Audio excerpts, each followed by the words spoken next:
What up, everybody? Welcome back to the show. This is Fishy Hour, and today is Wednesday, so that means it is bait fishing with Roman and Brian. I'll get Brian on as soon as Brian turns on his camera. Brian, your camera's off. Ha! Welcome, everybody. As you can see, we have made it past the 300 subscriber mark, so thank you for sharing the show and helping it grow. If you're new here, welcome. Today we're going to be covering saltwater fishing reels, spinning reels. Once Brian figures out his camera, is he on? Are you on? Yeah. I'm gonna call him back. See if this helps. There we go. Yeah, Brian, it looks like your camera's off. There you are. Okay. Adding you back in. Here we go. Let's get Brian in here, guys. Welcome to the show, Brian. I'm gonna do an applause intro for Brian from here on out. Yeah. Got the video working. Problems there. There we go. I don't know what happened. It's all good. The second I logged on. Yeah, when we connected, it was on the second camera, and then when you switched it over, it didn't actually put the camera on. Anyway, we're good. It's working now. Yeah, what's up, everybody? Let me get that out of the way. Welcome to the show. Okay, so we have Eric in the house, Leonard. Yeah, whilst I do the shout outs, sirs and madams, if you could please do me a favor and share the show with somebody you think might enjoy this fishing content. It's gonna be a good one today, especially if somebody's getting into it and they want to know what kind of reel to use for catching spotties. This is it, ladies and gentlemen. So exclamation point FH share is going to give you a link and something you can cut and paste into your favorite social media or email or text. It says, let's see, what does it say? Come watch Fish Hour with me, ... And it gives you the there it is. Come watch Fish Hour with me right now, ... And it has a URL, which takes you to this actual broadcast. Okay, cool. If you're new and you see people say bit in the chat in all caps, that means that they've gone through and liked this video. So they let us know by typing in bit in the chat. So thanks, Mark. Thanks, Spotty Girl. Thanks, Eric. Thanks, Leonard. Thank you, Salty. Thank you, Todd. TB Metal Art in the house.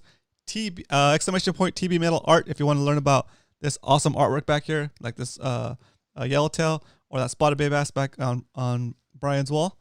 Very cool. Exclamation point TB Metal Art, or just go to tbmetalart.com. Okay. Let's see. We have Coach Worf in the house. What up, Coach? Welcome back. We have Doug El Sueño in the house. Mr. Ryan, he's back. What up, Brian? Thanks for the bit. Thanks for liking the video. Dario in the house. What's up, Dario? Alex Norton's back. Let's see who else. Tyler, what up, Tyler? Welcome back. I see Captain Dan. What's up, Captain Dan? Evening all. 423:20. Yeah. Roy in the house. What's up, Roy? Chad. What's up, Chad, dude? I inviting you a couple of nights ago to play Warzone, but it wasn't going through, it seems. So we're not trying to not play with you. Hit us up if you're available. CT, what up? Thanks for liking the video off the bat. Bit Spotty Girl, hi Bit, and Captain Adobo in the house. Let's see, man, that's a good. I see the whole crowd is here today. Yeah. Real Dreamer in the house. Real Dreamer, Salty Dan. What up, Salty? Let's see who else. Okay, cool. I think I got most of you guys. There's Oscar636. What up, Oscar? What's up, Hyder? Welcome back. And Muto in the house. All right. So let's get the show going. Yeah, what he said. Hey, everybody, what's up? It's Wednesday, right? Yeah. I get excited Wednesday because I know we're almost to this weekend, which is fishing, right? And I didn't know if you knew this, but I love to go fishing, Roman. That's what I spend my time doing. I love it. That's all I think about, it seems like. I don't know if it's an obsession. Are you going to change your name to Brian Loves to Fish? Nah. I'm just going to keep it to Brian Likes Fishing. But yeah, I'm excited. I'm always excited that weekends come up. And you know what? I looked at the forecast this weekend, and I saw 70 degrees, light wind. So if that holds out, that's going to be a nice weekend. It seems like we haven't had like a really nice sunny. I mean, to us, it's not bad. Really it's nice. It's not Texas, dude. That's what I'm just gonna say, dude. Let's be grateful for the awesome weather we do have, right? I know everybody likes to complain about California, but dude, it's gonna be 70. Dude.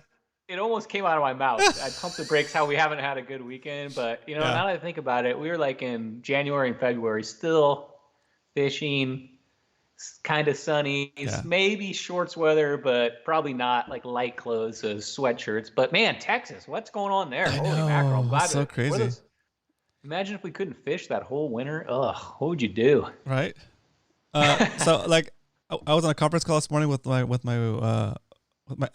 work, I guess you could say, with my teammates at work, and like they're all like East Coast and like Central. So like that, dude, it's like they're like, they're like, yeah, I'm trying to get a generator, or like our natural gas pipeline froze. Like the natural gas natural gas pipeline froze. Like I don't know what that means. Does that mean that the natural gas froze inside the pipe? Yeah, so that's usually your hot water and heater. So you're out, no hot water, no heater usually. Yeah, that's crazy. Yeah. Ugh. Well, we have somebody in Texas. Oscar, what's going on out there? What's up, Oscar? Are you in that weather? You're our Texas chapter. I'm not sure if Oscar's in here. Oscar's internet's probably down right now. It froze. His Wi-Fi froze in the air. His Wi-Fi signal actually froze. Maybe he has no power. Oscar, if you're watching, Oscar, let us know you're good, dude. Good. Yeah, that's crazy. Our only Texas chapter guy. So hang in there, buddy. Yeah. Come on back out to San Diego. Get on a flight. Come on out here. Yeah. It's going to be 70 degrees this weekend. I know. Hopefully. Dink, would you go? Dink is all over the place tonight. All right. Let's open these drinks. All right, let's do it. If you're new to the show, this segment is Pop Top. It started at the beginning of the season, the beginning of this show, and it became a thing. It's our thing now. So this is Fishy Hour inspired by Happy Hour. So I hope you have a nice drink. Get ready to enjoy yourself, learn something, have some fun with your friends. Today I'll be drinking cream soda Zevia. Oh. And what are you drinking, Ryan? I'm bringing out the hipster again. I went and got some LaCroix. Oh, LaCroix. Really, tangerine. Wow. Oh, that's a good one, actually. I like that one. Really? All right. So on a scale of 1 to 10, 10 being the best Pop Top you ever heard, 1 being the worst. Say it with me. Rate this Pop Top. Pop Top. Oh, I almost popped it down low. Almost messed up. Forgot what I was doing.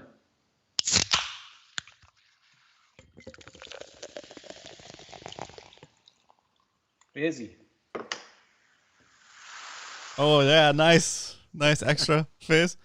I want the ice fish. I went to ice fish. So Lauren says I want to ice fish at least once in my lifetime.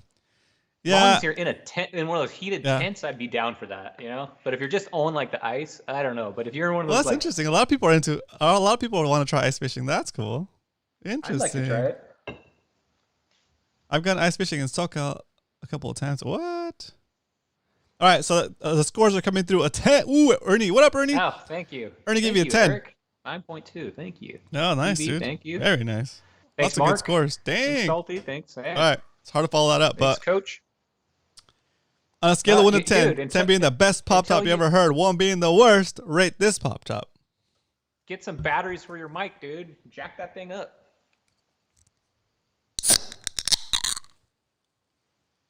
Wow.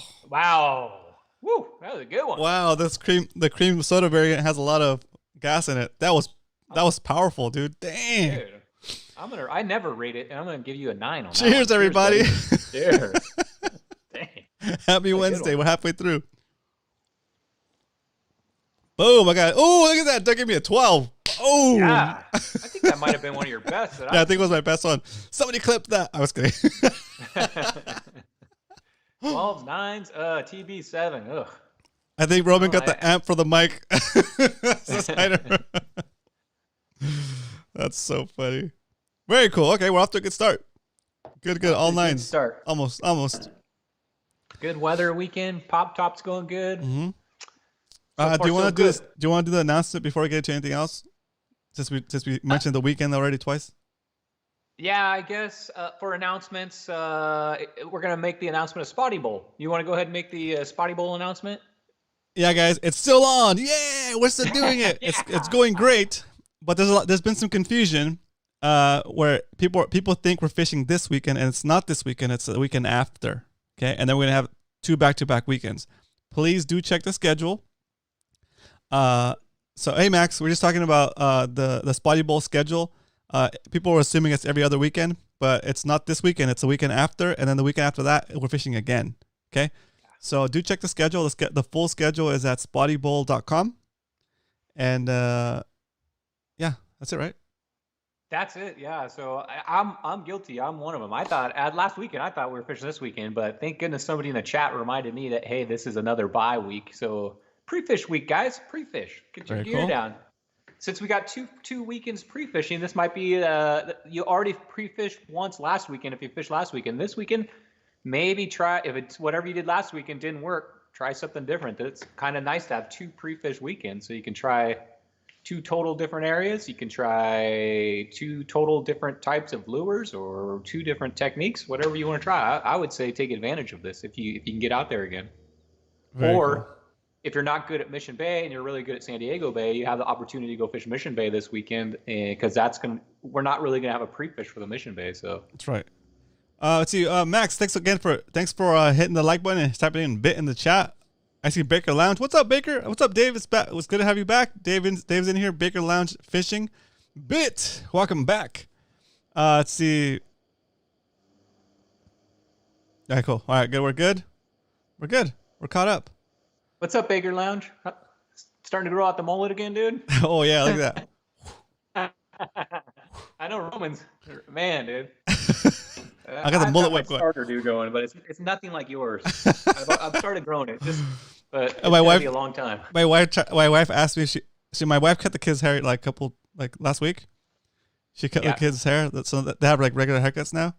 Oh, boring. I know, and I was like, because one of them, so my youngest one, got gum stuck in his hair, and instead of telling us something, he went and cut it out. So he had a big old chunk of hair missing out of the back, and so she cut his hair, and then the older one's like, yeah, cut my hair too, I guess. But I'm holding on. I'm like, no. So last night she was like, hey, do you want me to cut your hair? I'm like, no. So I'll do a better job on your hair because you won't move like the kids. I'm like, no. You've got that like dark, nice hair, Roman, where you like a wrestler like puts his hair like it's really long, but they put it into that like bun. Oh like yeah, the man bun. I probably won't never do a man bun, but what I'm thinking now, since Not it's already a man bun, a sumo bun. Oh, sumo bun. Okay, that's nice. What I'm thinking now is I might just let it keep. I think to donate to like Locks of Love, you have to have 10 inches of hair. They have to be able to make little 10-inch sections. So I'm just gonna let it grow, and then when I cut it, I'll donate that hair to. I think they make wigs for kids with cancer. You need to grow it like 3 feet and use it as a leader line. Like a 2-pound leader. Your Roman like a 2-pound test. That's hilarious. Yeah. So you can tie it in a knot. That's so funny. That's funny. All right, I was going to tell a story about gum in the hair. Well, I mentioned it. So it was funny when I have a younger brother, and when you remember back in the day when Big League Chew was like popular, it was like a pouch of gum, and you'd take a huge wad. I don't know if you played Little League baseball. Oh yeah. He like chewed on that, and he fell asleep with it in his mouth, and he woke up and it fell out of his mouth, and his head stuck to the bed sheet, and he woke up screaming. And my mom went in there and cut like a patch of the bed sheet out, so he was walking around with this patch of bed sheet on his head, and she had to take him to Wayne, our local barber, with the bed sheet attached to his head, and he cut it all out. That's so funny. That's so funny. I hope she took a picture of him when she had the bed sheet on his head. That's so funny. I wish. I don't have a picture of it, just the memory. That was. All right, guys, we're gonna get into it. Sorry. All right, guys. Sorry, that was great. We're gonna get into it though. Let's go. So, go ahead. What's the next thing? Okay, so tonight I'll give you the rundown on what tonight is. Tonight we made our announcements about Spotty Bowl weekend. It's gonna be a nice weekend. We're gonna talk about selecting swim baits. It's like our bread and butter, swim baits, soft baits in general. So we're gonna talk a little bit of that. We're gonna hit that subject a little bit. And then our main topic tonight, which I think Roman mentioned last night, is spinning reels. Maybe the differences between a $29 spinning reel and a $250 spinning reel, and selecting one. What am I looking for? A lot of you guys seem to have a lot of questions about going out there and getting a nice spinning reel or your first spinning reel. So we're going to try to answer some of those questions. And then if you hang around through all of that, we are going to have two more people on tonight, 2 interviews. Not really interviews, but two guests, I guess we'd call them. So we're going to have 2 guests on tonight and then movie review, and then we're done with the show. So hang in there, guys. These guests that we're having on are fishy guys, and they're going to have some good input on spinning reels and setups that they like to fish. And also they might even get a review of things that they like about these setups. So hang in there for the interviews. Awesome. Sounds good. Yeah. Okay. So do you want me to kind of talk for a little bit while we set up the screen, or how do you want to do it? Guys, me and Roman have been working on this. I don't remember you guys remember the last time I tried to do like would you call that like a first person view? Like a head but cam? I put a camera on my hat and it was kind of like people shaking around. People were throwing up all over the place. But we've got a second camera now that's like physically mounted, so it's not going to be a roller coaster ride. And we're going to switch tonight to a second camera to kind of show off some swim baits and talk about swim baits and colors and selections and talk about fishing. So I'm gonna switch to my other camera if you wanna give a pop. Okay, I'll do some real talk real quick. Ask it. Guys, hope you are enjoying the show so far. We're gonna get right into the content. I apologize. We've been kind of like we did a longer intro than expected. Just things just kind of go that way sometimes when with these live shows. If you're watching this replay, there will be eventually links in the description of this video so you can jump to the spots where we actually cover the things you're here to see. Because I know it gets annoying sometimes if you're watching a replay and you've got to watch the whole beginning. So that's going to be available for you in the description of this video. It's going to have a timestamp with what actually happened. You click on the timestamp, it'll take you to that part of the video, and you can watch that. Okay, very cool.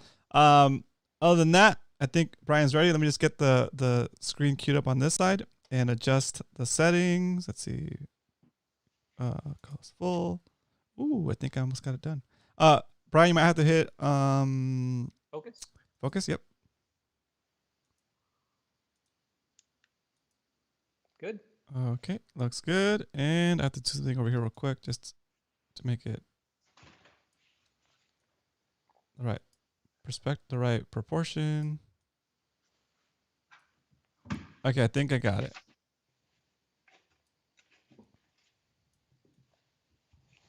All right, here we go. Switching over. All right, guys. Here's there it is. Yay, it was working. Cool. Is it full screen right now, or it's full screen? How are we working? It's full screen. Okay, yep. Cool. So let us know what you guys think of this angle. If we want to use this in the future, what you guys think of it? How's the picture quality? It's our first time doing this with this camera, so I'm kind of interested in see what you guys think of it. So tonight, I want to talk. Probably ramble for a long time about swim baits. This is like, if you don't know what a swim bait is, you probably haven't fished for spotting. This is like our bread and butter of what we use out on the bay, which is a rubber swim bait. And they come in tons of different sizes and shapes, tails, brands. And what do you do, Roman? What do you do when you walk into that tackle store and there's an entire wall full of packages, full of bins, full of them? How do you select these things? What do you do? You're brand new to fishing. You walk in, you're like, what the heck is all this? Yeah, you ask the guy at the counter, and he just tells you, oh, these work, and you end up with like with like 4 different colors, 4 or 5 different colors, right? Yeah, exactly. But I mean, what if you walk into a place, that maybe isn't a tackle shop like Walmart or somewhere that's just like, you just that's a good one. It's overwhelming, you know. So what do you do? So I'm going to try to help you guys out. So first thing I always think of is, how am I going to fish this swim bait? I'm going in to pick out a swim bait. I know the fish I'm fishing for. It's going to be in the bay. It's probably going to be for spotties or something in the bay. So first thing I'm going to do is I'm going to select what I'm going to hook it up to. So here's a bunch of various swim jigs, swim baits, or not swim baits, I'm sorry, jig heads that you can hook up to these things. Yep. And that's one thing that makes a swim bait so versatile, is there's so many different ways to fish it. I'm going to go down to the most basic, which is basically where a lot of people start because it's inexpensive and it's super easy to fish, which is this. It's just a standard ball jig head, and it just connects. Here, I'm going to show you what it looks like. Connects right to the swim bait like that. And to me, this is probably the most basic setup. If you're just starting out, this is an inexpensive way to go out, and spend a few bucks and see if you like spotty fishing. And one thing I like about this particular ball jig head is it seems like it's really easy to fish. There's a thing I talk about called cadence, which is getting your speed down, basically keeping it off the bottom, not dragging it on the bottom, trying to get your speed down. And this is a good learning tool, I think, to start out with. These seem like really easy to fish because you can pause it. This thing will just stop, drift off the bottom. They don't get hung up a lot. And number one, they're really inexpensive to get started out with. Did you start out with these, Roman? I did, yep. Yeah, I think it's because you can get like a 5-pack for like $4. Yeah, that's what I'm fishing right now. That's what I'm fishing right now most of the time. This year. I still keep these tied up all the time. So they're just a classic, man. They just get fit. And they come in different sizes and different shapes, different weights. You can get them with red hooks. A ton of different ways to fish those. So if you're brand new, this is what I'm going to suggest. If it's your first day out and you're in a budget, you want to go try it. So try those out. Oh yeah, so you've mastered that, or you started catching fish on that, and you caught a lot of dinks on it. You're maybe thinking of catching a bigger fish. So, and you're thinking of getting something a little fancier. Warbaits makes like a big a jig head with a weed guard. We've talked about this plenty of times. They're painted. They have 3D eyeballs on them. Cool Baits makes something very similar with a underspin, which gives out a nice flash. This is like a bread and butter to us too. These two guys right here. And you can get a jig head also that just has 3D eyeballs. It looks just a little bit fancier than this. These are a different shape. So once you get your speed down, they tend to track a lot straighter than this. This has a lot of wobble to it maybe. This type of jig head tracks nice and straight. And once you've got your speed down, you can really get to spotties with these guys. So you figured that out. Now you're going to try to figure out what type of swim bait you're going to be. So I'm going to present a few different types of swim baits. If you look at all these, Roman, they're all about the same size, but I'm going to show you the differences between a lot of these. These are all different manufacturers, by the way. I don't know if I'm going to get them all in here. How's that looking, Roman? Good so far. They all fitting on there? The last one on the right didn't. Okay, we'll get rid of that one. All right, so get out of here. All right, cool. What I've got here is I've got Zoom, I've got MC, I've got Kitech, I've got Big Hammer, I've got Momentum, I've got a Z-Man on here. We've got all these different types of swim bait. And what do I look for when I'm looking at these guys? What do you look for? So I'm going to pick apart individually a few of these that are dramatically different, I guess. Let's say the Kitech, the MC. Let's leave the Momentum in there, and maybe the Z-Man. Okay, first thing you notice about this is called Fluke. We fish these all the time. Very popular for drop shot. MC, paddle tail, hence the paddle tail in the back. Kitech. Now, what do you notice about the difference between these two, Roman, the Kitech and the MC? The Kitech's rounder and it's got like ripples or like. Yeah, this creates water movement, right? Yeah. That's the whole purpose of that. The Kitech also puts this little groove on top that you can set a weedless hook in, and it makes it really nice and weedless. But the main thing about this is this tail. You see this tail versus this tail? Yeah, it's like super thin. Super thin. But the tail's bigger. Does that? Yeah. Yeah, it's bigger. Kitech does that because if you look at this, see how floppy that is? Yep. This thing can be going super slow through the water. You can just basically be barely pulling through that water, and this is going to get a lot of action.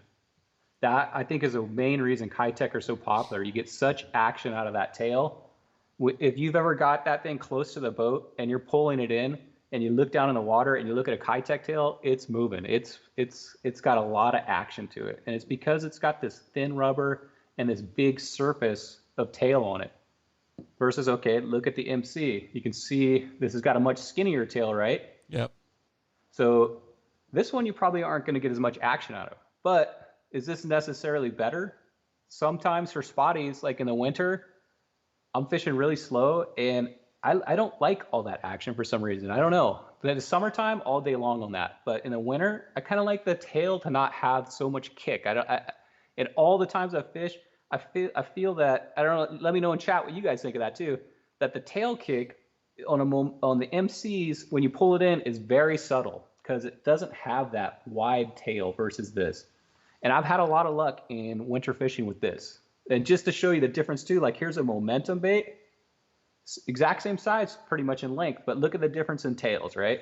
Yeah, it's a little bit wider. So when you go to select a swim bait, don't forget to take a look at those tails. This one obviously is going to give you a lot of kick. So let's say you go out there and the MC swim bait, you're not getting anything on it. Maybe not go to another color of MC swim bait because it may not be the color. Maybe select a swim bait with a different tail with a little different action to see if that helps you out.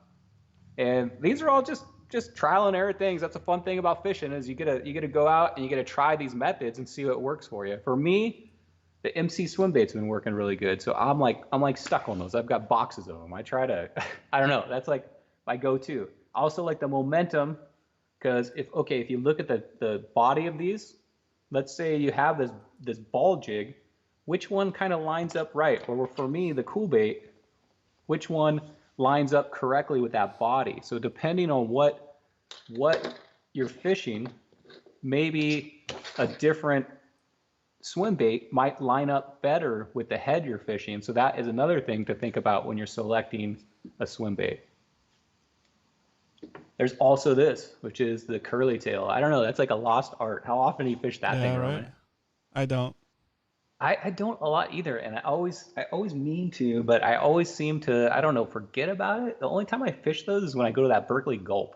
I go to the curly tail, but I'm gonna try to put some more time in on this. I think they get bit, so I need to put some more time. But the curly tail, that's another thing you look at. And then this brand right here, this is made by Zoom. Yeah, that's slightly out of the camera. Can you move it down a little bit? Yeah, I'm gonna pull out the Kitech and put that in there. There it goes.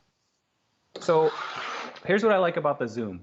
So if you're gonna fish totally weedless, which it could be, I think we've talked about this before, which could be like an offset hook, right? Where, let me show you what that looks like rigged. I'm gonna pull these out of the way. So another thing you need to look at swim baits when you're going to select one and you're like, what's all the differences? So yeah, on this Zoom, this is more of like a full body swim bait. It's got a head, a fake eyeball. So this guy is set up for, I mean, you could put a jig head on that and fish it, but for me, this is like set up for a weedless setup. Yeah. So you're going to set a hook directly through his body and it's just going to barely penetrate that top. So that's another thing to look at when you're selecting your swim baits. I'm going to look at the chat just to see if there's any questions. Are you checking the chat? I'm checking the chat. Yep. Yeah, they're kind of talking about tails all day, Muto. Yep. Yeah. Mm-hmm. Bigger Kitechs. Yeah, you know, the thing with Kitechs too, since you guys are talking about those, is they come in so many various sizes. So that's a good thing to talk about there, Leonard. The size of it. So like this right here, I think is a 3/4 ounce. You want to check the hook. So if you're fishing, let's just say this jig head on that bait, obviously that's not going to work because the hook is, to me, is too far up and it's not penetrating through the top of the bait good enough. Yeah. So when you're selecting your size of your swim bait, also remember what jig head you're going to be hooking up to it. So I think probably the most common size for spotties for me is this 3.8 4-inch. And then sometimes in summertime, or if you're in an area where the big guys are biting, you can go to the 5-inch or even a 6-inch. But rarely do I throw anything bigger than a 6-inch, like this size right here. I think this is like a 7-inch. Nice. That for me is like a calico bait. Yeah. I know there's guys that fish stuff like this for spotties, and they get huge spotties on that, but it's not like something I fish every day personally. If you guys are out there catching spotties on these, that's awesome. I mean, it would definitely probably be a big spotty that nail that. But think about size. So what are you going to be hooking up to it? What are you going to be fishing on it? The Kitech also goes all the way down to like this size. This is the 8th ounce head. Money. Yeah. So to me, it seems like you start with this. They start with the 4-inch. And if you're not getting bit, sometimes you try the bigger, but usually you always try to go smaller, it feels like, because you get the lighter line, you can finesse this thing. But for me, this size bait, you might catch numbers, but I very rarely ever catch a legal on a bait that size. That's to me is like you're at a spot where the 8-inch, 10-inch fish are going crazy and you just want to pull in some numbers and have some fun, or you got somebody new on the boat that you just want to have some catch some fish, you can go down to these light sizes. But if you're in the tournament and you're fishing for the big guys, don't be afraid to throw the bigger baits. I'm gonna read some chat here, Roman. I got it. I got it. Let's just chat. We're going back and forth. No questions coming through. No questions. All right. I see Baker Lounge is doing a tournament this weekend. So good luck with that, Baker. Very cool. People talking about they use grubs, they use curly tails. Gotcha. Let's see. Oh, Matty Two Hooks uses a 1/8 cool baits on his A rig. Yeah, cool. That sounds good. Okay, other things that we fish that's a cool one. You know, I can't get any fish on this thing, Roman. I bought it. I was like, oh, it's killer. And some of these newer, more expensive swim baits actually have like a piece of reflective foil down the middle. You can see my hook kind of pulled it out. Oh, yeah. I'm gonna pull it out, but I'm just gonna run this swim bait just to show you guys. Sorry, Ren. But they have like that inside of them. They've got like a reflective piece of foil. Jeez. So when this thing's going through the water, this reflective piece of foil puts out a lot of flash. And when I first saw this thing, I'm like, man, how could that not get bit? And you know what? It didn't work for me. I had this. So funny. I've tried to fish this thing many times. So sometimes they look really good, but I don't know. Sometimes you get a dud. Okay, let's get on to some other type of stuff like creature baits. How often do you fish these guys? I used to fish them a lot when I got started. I didn't know any better. But like the one kind of like the top one. This guy here? Yeah. I haven't fished the one on the right. That looks cool. What is that? Oh, this guy right here. Let me show you. This is like something I just started fishing. It's called can you see that? Is it on the screen? Yep. It's called a geocratch, and it's a bellows gill, and it's new to me. I just started fishing this thing. I just found this thing, and I've been using it on a drop shot. So that's like a cracked out. I have it rigged up. Yeah, that's like a cracked out. What's it called? Kitech. That's like the Kitech rings grew. Yeah, but look at how it's like. Yeah. I don't know. It's like. It's like. Yeah. So I can soak this thing in scent, and to me, I bought this thing because it kind of looks like a clam to me. Yeah. And I drop shot this. I got 2 spotties on this last weekend. Dang. So I didn't even fish it that much. So this guy right here, guys, I think this has a future. I don't know if this has been around for a long time, but it's new to me. So I can't give too much advice on this, but so far so good. So would you consider that a creature bait? I guess that would be something kind of like its own class, huh? Yeah, I think it's its own class. It's just like a scent sponge. Yeah, I know they're from Japan, and I know this is like a big company out in Japan that geocache. Very cool. Am I saying that right? Oh, Gcache. Sorry, saying that wrong. But yeah, it's from Japan. I just got these guys. I'm always looking for the next spotty killer, right? Spotty catcher, I mean.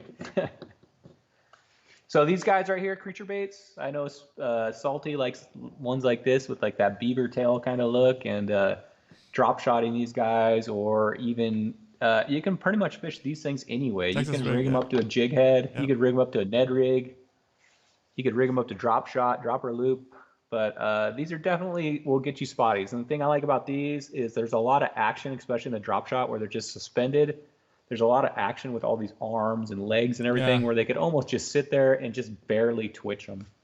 And they'll get spotties. And I've seen big spotties caught on these too. So creature baits. If you're in the store, you want to try some of these out, that's another soft plastic.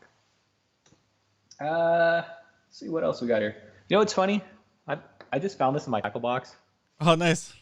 I've actually caught a spotty on that. So bit. In the summertime, though. So nice. It's kind of cheating. But have you ever fished like these little feather lures? No. Yeah. That's not a fly, is it? It's not a fly, right? It looks like a fly, but it's not really. It's weighted, quarter right? Ounce. It's weighted quarter ounce. And I just saw this and I thought I'd show this thing. I got this at the Fred Hall Fishing Show. I think there was a guy that was making them and selling for like $2. That's cool. Yeah, it's pretty neat. So spotty fishing, you could pretty. I mean, it's all over the map. That's the cool thing I like about spotties. It's like all over the map. You know what I mean? You can catch them on basically anything you can catch a largemouth on, you can catch these spotties on plus extra. It seems like. Very cool. Does anybody have questions about swim baits? Any questions, guys? Put them in the chat. Let's something I noticed about my swim baits. Okay, I got something. Muto said he uses a 25 bucktail for everything. Sorry, 52. That's right, 52 bucktail. Dyslexia. Oh yeah, I flipped it. I have a B52 bucktail and I've never caught a spotty on it. I mean, I should make that my summer goal. That's so funny. Just for Dan Hernandez, I'm going to do it. Guess what? My slayer was this weekend. I don't know if you guys saw my show or our show a couple weeks ago where I used the Mend It. Yeah. A Frankenstein? And I used this weekend and look how chewed up it is. Can you see that? Yeah. I think this thing caught like 6 spotties on this Frankenstein bait. And guess what? The Mend It held. It did not break off. Yeah. You can fix that. You can fix all those bite marks. Yeah, and I'm gonna do it right now. So you guys see those bite marks in there? I want to try to save this thing. Let's see how long I can make this thing last. So it's already came back to life because before it was broke, and I mended it on the last show. So now that we have this camera, maybe I can show you how this Mend It stuff works. So this is called Mend It. They sell it in all the tackle shops, and it's like a nail polish bottle full of this weird chemical that basically fuses rubber to rubber. So you just take, it looks literally like a nail polish. Can you see that? Yep. It looks like a nail polish brush. And you just take it to the little crack and watch what happens. Can you see that in frame? Yep. When you put it on there, it almost like opens it up more. So don't put on too much, and then just lay it flat. And then just go around and kind of fix all the little rips. And it like soaks into it and it bonds it all together. I'm gonna get the top of this too. That's so funny. Sorry about my hands. You can't go in and get manicures right now because of COVID, so can't go see my lady. Can't get my weekly manicure. So anyway, Mend It, guys. If you have, it's proven that it works now because this thing caught a bunch of spotties and it's still held together in 2 pieces. So I'm recommending this product. And something I noticed is like my favorite colors, like this guy right here. It's hard to find these things this time of year. I don't know if like the MC Swimbait guy's not out there making all the colors. So this guy right here is totally ripped, right? Ripped in the front, so it won't hold my bait. Ripped on the side. So I'm gonna spend 10 seconds here and make this thing ready for this weekend because I can't find this color anymore. So I gotta fix them. And just like that, wait. A little more there, just like that, and then just lay it down on a flat surface, and then by morning that thing's going to be all ready to go for next time, dude. I just saved myself $1. Nice. Yeah, I'll mend it up. So I just saved myself probably $1 and having to go to the store to get another one. So it's like you're painting money right now. That's it. So I think that's probably covering swim baits enough for now. All right, cool. Hopefully, if you go into the store now, I mean, my main advice would be to figure out what you're going to fish it with, what type of jig head you're going to fish it with, pick your color, and then look at that tail and decide, maybe don't buy the exact same tail over and over and over again. Maybe find out which tail kick works for you. Some guys like the Kitech because you get all that tail kick. Some don't like so much. Some like a little more tail kick. So experiment with tails. Awesome. I'm going to switch over to my screen. Next, please do. Next, we're going to talk about the gear you need to fish these baits. That's right. Dun. See what we did there? Good transition. All right. Well, Brian switches that over, and I prep the scene. Let's see. Are we going to do the overcam view on this one, or are we going to go with the regular view? No more overcam view. Okay. I don't want to do that all night. I'm sure they don't want to look at this table. Okay, here we go. What'd you guys think of the overcam view? Yeah, let us know. You guys want to see in the future? No go, boring. I'd like to know. I think they're into it. I think they're into it. All right, here we go. I'm gonna switch this over. Oh, I have a few more things to talk about on swim baits before we get off that subject. But with this angle, right? Yeah. Okay, cool. There we go. We're on. So every Christmas, so they like it. Good view. It was awesome. It's good. I like it. It was good, but maybe wider angle. Okay, it was great. Cool. So every Christmas I get like people buy me fishing stuff because they think, what am I gonna get Brian for Christmas? Of course I'm gonna get him fishing stuff. So one of the main things I get, and I want to know your guys' opinion because I haven't fished these yet, but I just got them, is this type of swim bait, which is these storm swim baits. Have you fished these? I have not. I got tons of these for Christmas this year. I don't know where they're selling these. It must be at Walmart or something. But if you're new to fishing, one thing I noticed about these guys, this guy is, how's that showing up, Roman? All right, good enough. Yeah, I mean, that's if you're good, going out that's for the good. day and you're not even exactly sure how to rig a swim bait, these come already pre-rigged with a hook. This is a 1/4 ounce. Basically a swim bait already pre-rigged up, ready to just tie a knot and throw it in the water.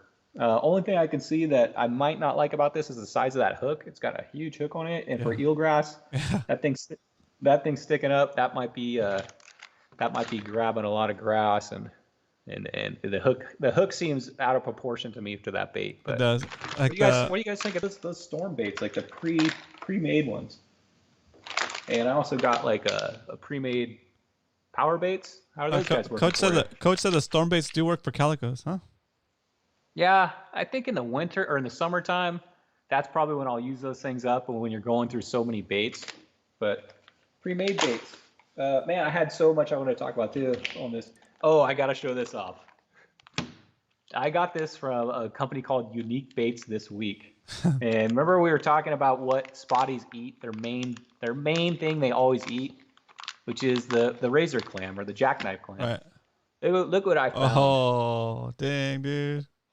It is Unique Baits makes these, and I messaged him, hey, what's up with your, are you making these again? Because I guess he only makes them seasonally. Yeah. But to me, I should have showed this when we had the other camera view. Yeah. To me, it looks just like a razor clam. It does. And that's what he made it for. Does it float? Literally, I believe it. I haven't fished it yet. I just got it this week. But it looks like to me, you hook this up like with a Ned rig. Dude, he's so done.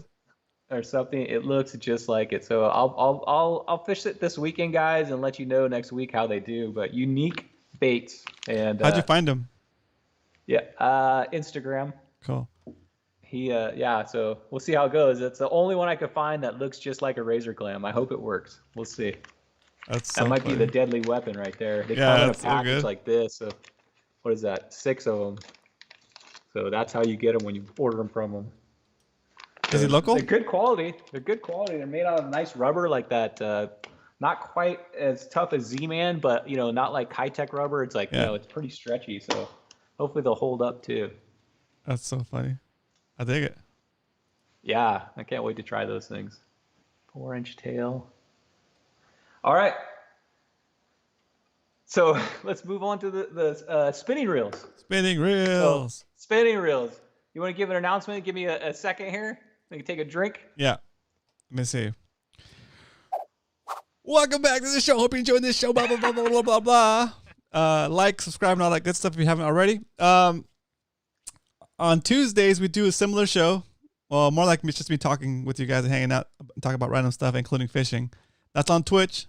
Head on over there if you want and give me a follow so you know when we're actually on. It's usually on Tuesdays around 7 p.m. And I do play Warzone and other video games on there, and at different times at night and whatever. But I'm on there. We hang out. If you have any questions for me about fishing while I'm playing video games, that's fair game. It's more like me trying to keep a record of my gameplay and watch how I either improve or not improve. But I go back and check those videos out so I can see where I made mistakes and what I can do better. Okay. But while that's happening, it's being broadcast to Twitch, and I'm open to have to answer any of your questions about the game, about streaming, about YouTubing, about Twitch, about fishing, about kayak fishing, about video production.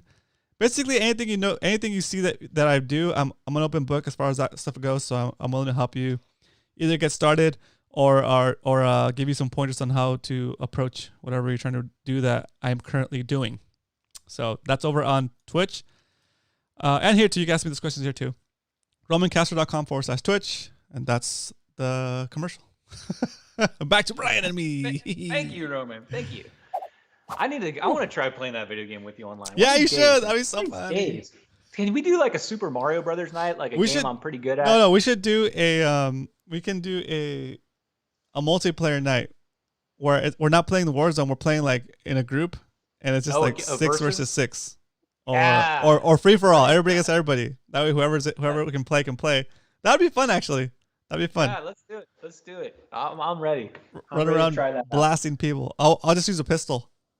I'll just use my fist. Oh, nice. Fist only, no weapons. Yeah, we could do like knives only or fists only. That'd be funny. All right, guys. So as advertised, we're going to talk about spinning reels. Spinning reels. It's like to me, I love my bait casters. I use them a lot. Especially when I'm throwing my A rig. But when it comes to finesse fishing, I always go down to my spinning reels. And tonight we're going to talk about.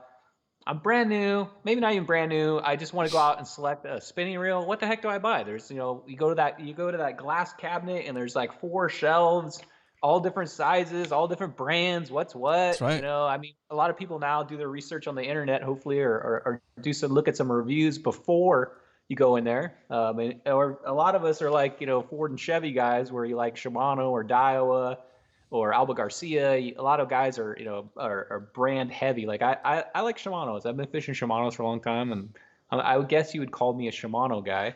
But I also like Daiwas, and I also like Alba Garcias. I like them all. But if I was to classify myself as kind of like a leaning towards one, I always am all looking at the latest and greatest Shimano's for some reason. I don't know. I gravitate towards it. I don't know.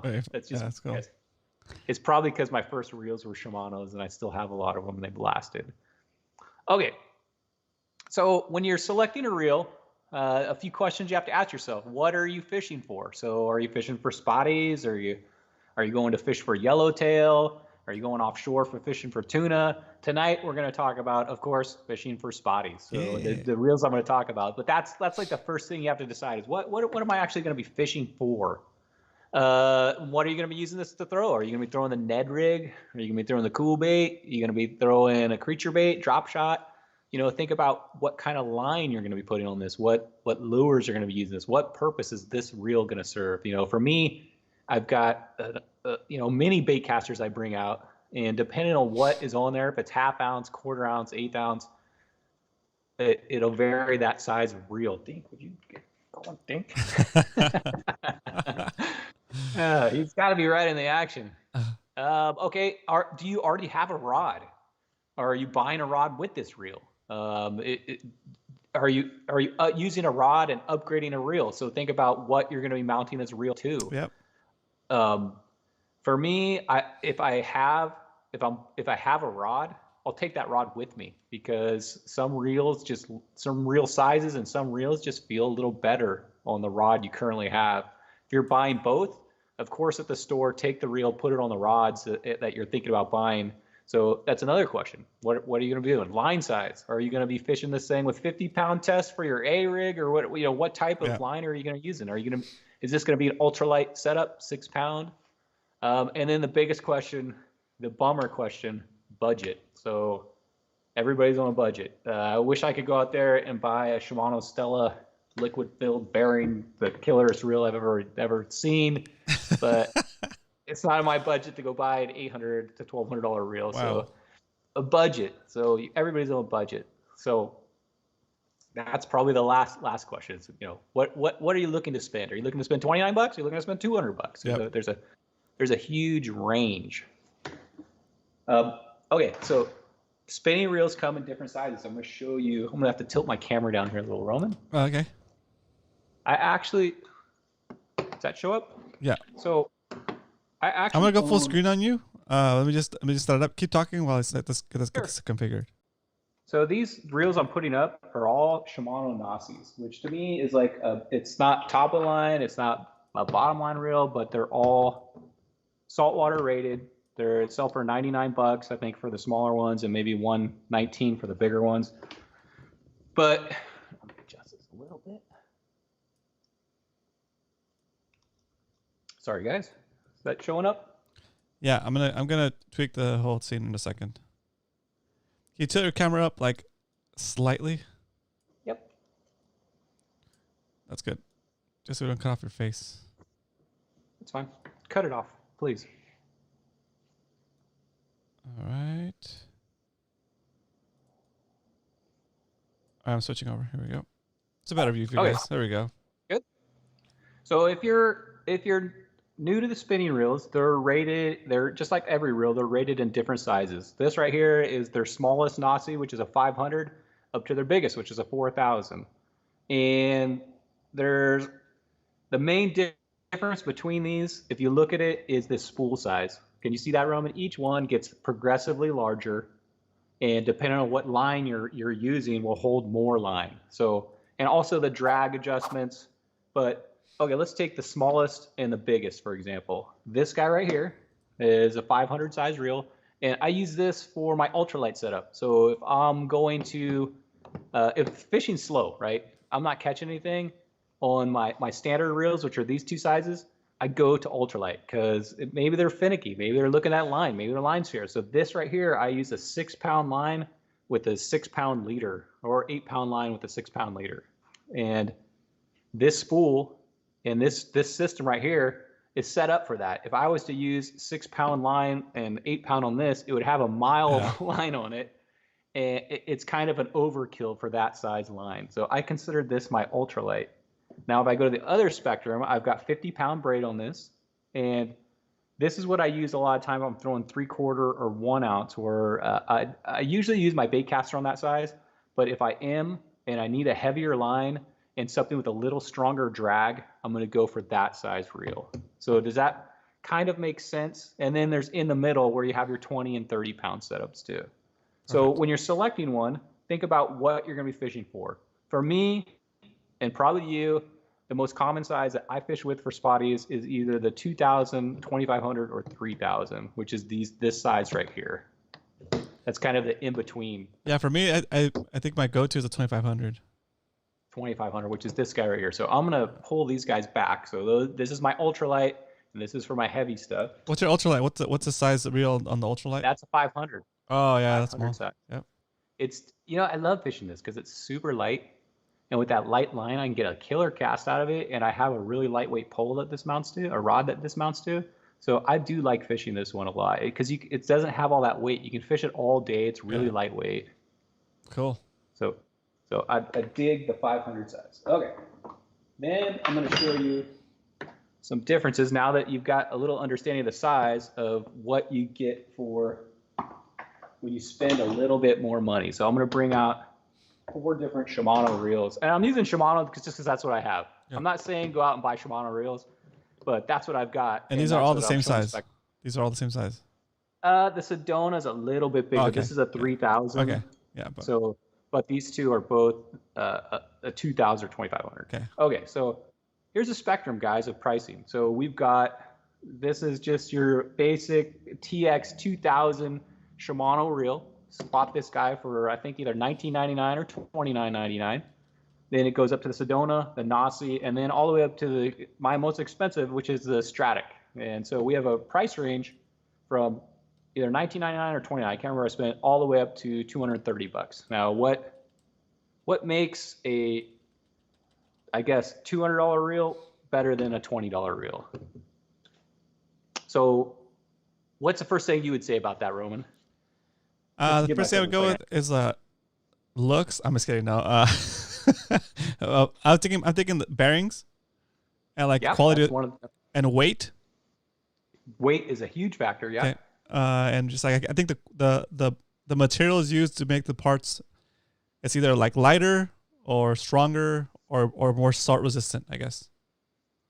Yeah, exactly. So a big difference is the material made. So if you look at some of these cheaper reels, they're actually casted material. So you'll see little imperfections and little, it's a casted material. So they're pouring a cast of this, right? So you'll notice that on some of the cheaper ones versus when you go to the more expensive one, they're actually a machined finish or a machined material to where they actually machine it to where it's way more precision that goes into that than a casting. So when you machine something, for you guys that work in machine shops or you know that a machined product fits together, there's much closer tolerances than a casted product. So when you grab these two, it's hard to tell, but if I shake this thing, I can feel wiggle. I can feel it a little loose in here.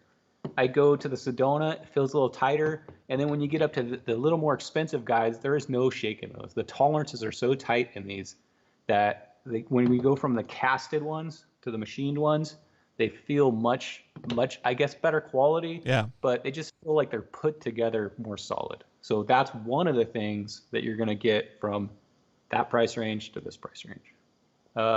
You also said bearings. So bearings, like one thing that you can go, I've mentioned this before, when you go in and you're looking at a reel, look on the box. So I've shown this before, but the box gives you all the information. It shows you the drag, which on this one is 20-pound drag. So it'll show you the strength of the drag. It'll show you the weight of the reel. It'll show you the gear ratio, which most of these are 6-to-1 or 5-to-1. It also shows you the weight of the reel and how many inches per turn that reel is going to do. So if you want to know the specs, forget asking the guy behind the counter, go right to the box because you can get everything right on there. So if you're comparing two reels, you grab those two reels and you can compare the specs on those. I've talked about that. So, but bearings, okay. So this guy, these cheaper ones usually have mostly bushings in them, and you're gonna notice that. Like, you see when I spin that? Can you hear that? Yeah. Like that handle has a bushing in it, right? Yeah. And you think, okay, that's not a very big deal, but it's got a little wiggle in it too. You think that this is not a very big deal, but when you go to one with a bearing, you can see that it's just. And how does that translate to fishing? Well, when I'm pulling this thing in, and in spotty fishing, we're going pretty slow. We're not reeling like this until we catch that fish, right? We're reeling like this. And when I'm reeling like that, this and all this translates to my hand where I can feel every little thing on the bottom and I can feel that bite instantly. When I'm using this, I'm feeling the balance is not quite as nice. And I'm feeling this bushing right here, like it's like a friction. I know it's kind of hard. No, that makes sense for me to describe it. I'm trying to describe this. When you let me jump in there real quick. Let's do a split real quick. So when your lure hits things on the way towards you, that little hesitation, the little drag you hit from like hitting a little rock or hitting a little piece of grass, that little hesitation is an indicator to you that you're hitting something, right? If the handle is causing a little bit of drag, then that's interrupting that signal coming from the lure, or it's polluting that signal coming from the lure, and it could give you a false, like if your reel is really poorly maintained or your bearings are starting to go bad, and you actually have like a little click, like in your wind, then that's like a false alarm and you're gonna eventually get used to that false alarm, but eventually it could be a real fish, right? So that's why. Anyway, go ahead. Yeah, that's why this all adds up. Think of this as an extension all the way to your hand. Mm-hmm. So as I'm reeling, I can feel this bushing. And one thing you're going to notice too is this doesn't feel, when this is spinning, doesn't feel quite as balanced. When you go to the expensive guys or even the medium range guys, it feels much smoother, much more balanced. You can get I'm going to say a constant speed. So it's easy to maintain that speed versus this guy's kind of like a jerky, like fast and slow. And for me, I have to feel everything on spotty fishing because I'm fishing that underspin all the time, and I want to feel everything. So those little subtle things make a difference to me. Another thing is the bail system. So this guy right here, this does not. This part right here on the more expensive ones, they add a bearing to this portion right here. So let's just add all that up. Okay, no bearing here, and there's a bearing in here. So when that line is going through here, it's super smooth.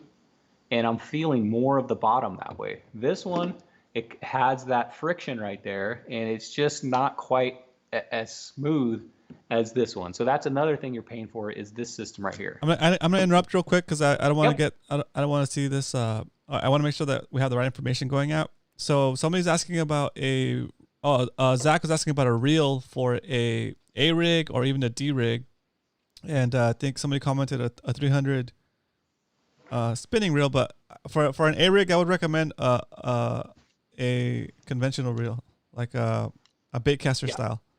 So oh my gosh, it's like filthy.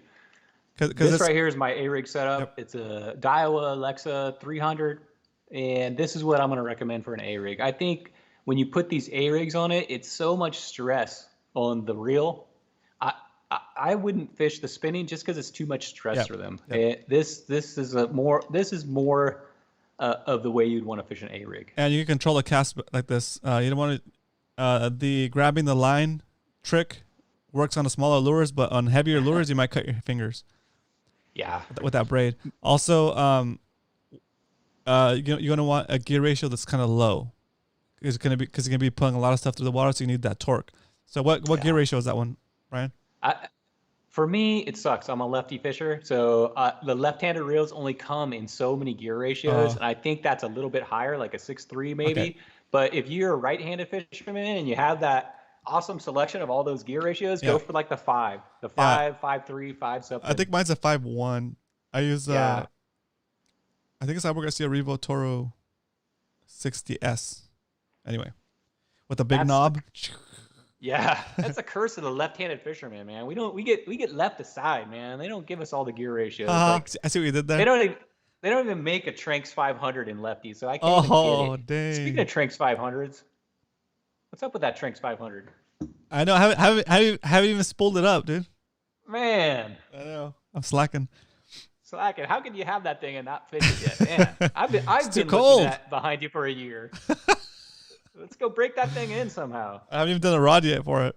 So March, funny. what is it? March 1st, we're at the deep water rock fishing adventure. Take it out for that. Oh, yeah, I will. Yeah. Can make sense. And you get ready for that. I'll give you like an 8-ounce cool bait, and you can use that to drop it straight down there. Yeah, see what's down in that abyss. That would be so awesome. Get like a giant lingcod or something. Yeah. Giant halibut. All right, so back to the spinners. Okay, another very important thing on these, and probably the most important, is the drag system. So when I go to this probably lesser expensive one, the drag system, it's hard for me to show this on camera, but the drag system goes from, it seems like, really loose to really tight in just a couple turns. They don't have, like, that's really loose, right? And then it tightens up. Like that right there is really tight. There's not a lot of going from, say, 6 pounds of drag to 8 pounds of drag on this. It seems like it goes right from really loose to really tight really quick. So it doesn't have that much. And if you do have one of these cheaper reels, they're fine for spotty fishing. I mean, I've caught tons of fish on this thing. But one thing you're going to notice is when you do catch that fish and it has that like jerky drag motion, like it pulls and then it's kind of jerking.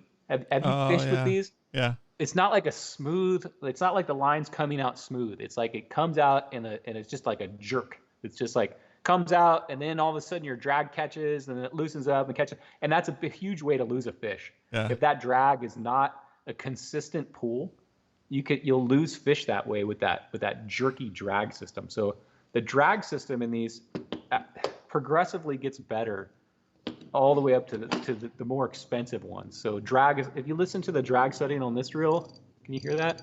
Yeah. It seems like to me, like this one too has a nice click to it. It's almost like whatever. It's almost like whatever's like the shaft or that screw has more threads. In the more expensive maybe ones. it's a more machine or the drag. It just seems like it can go tighter and smaller increments, I guess you would say. Yep. But then when you go to like this setup, you hear that? Not quite like this one. And then when you go to this, there's no. It's like I don't know. That's something I notice on these is the drags don't have as sensitive adjustments. And I'm not going to get into, because I'm not a specialist on reels, but I'm not going to get into the materials they use on the drag. I just know that the more expensive ones don't have that jerky feel and they have a smooth drag system. It seems like the more expensive you go. And I think that's a lot of what you're paying for. Next thing you got to ask is what you're going to fish this in. We're going to be fishing in saltwater. So this right here is not a saltwater rated reel. This one is not. These two are. And one thing that you can usually tell is when you take this spool off. How does that think? Zach, these are I recommend spinning reels for like lighter setups, like a 1/4 ounce and lighter, maybe 3/8 and lighter. You could do you could do a swim bait with 3/8 on a on a bait caster too. So I'd say like anything 1/4 ounce and lighter, maybe. Do Depending on what size one, if you go all the way up to like that 4,000 size one, and you're fishing like a heavy 30-pound, 40-pound braid on it, you can fish a 3/4 on there. But yeah, I agree.